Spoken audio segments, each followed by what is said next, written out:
Eo anivon'ny Zandarimariam-pirenena izay ihany dia nankasitraka ny zava-bitan'ny GNVB tamin'ny faninany nasionaly Taranja volley-ball ny fianakaviam-ben'ny Zandarimariam-pirenena izay nitarihan'ny sekreteram-panjakana miadidy ny Zandarimariam-pirenena hatrany.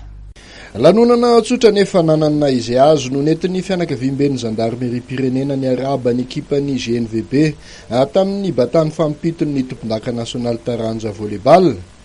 Afiara faly izay natao teny amin'ny toby Generara Marolaha Betongolo ny alatsinainy maraina teo. Noararotin'ny kolonel Rakotomalala Irenena moa ity fotoana ity, nampahafantarina tamin'ireo tompon'andraikitra ambony ny vokatra azo ny GNVB ho an'ny sokady rehetra tamin'ity taom-pilalaovana 2024 ity.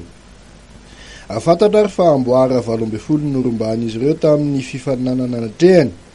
Teo ihany koa ny fanomezan-tokony nataon'ny filohan'ny GNVB amin'ny anaovana ny tsara indrindra amin'ny fiadinan'ny amboaran'ny faritra fahafito aty Afrika ho an'ny ekipa tompon-dakana ny CCCZ7 izay tokony atao eto Antananarivo ny volana Desambra ho avy izao raha tsy misy ny fiovana amin'ny fotoana farany.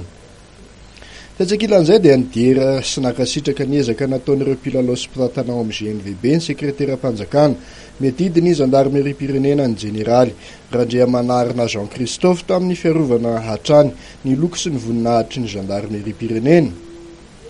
Homariky ny fankasitrahana moa dia nanolotra fampirisihana efatra tapitrisa ariary ho an'ny GNVB ity tompon'andraikitra voalohany amin'ny Zandarimariam-pirenena ity.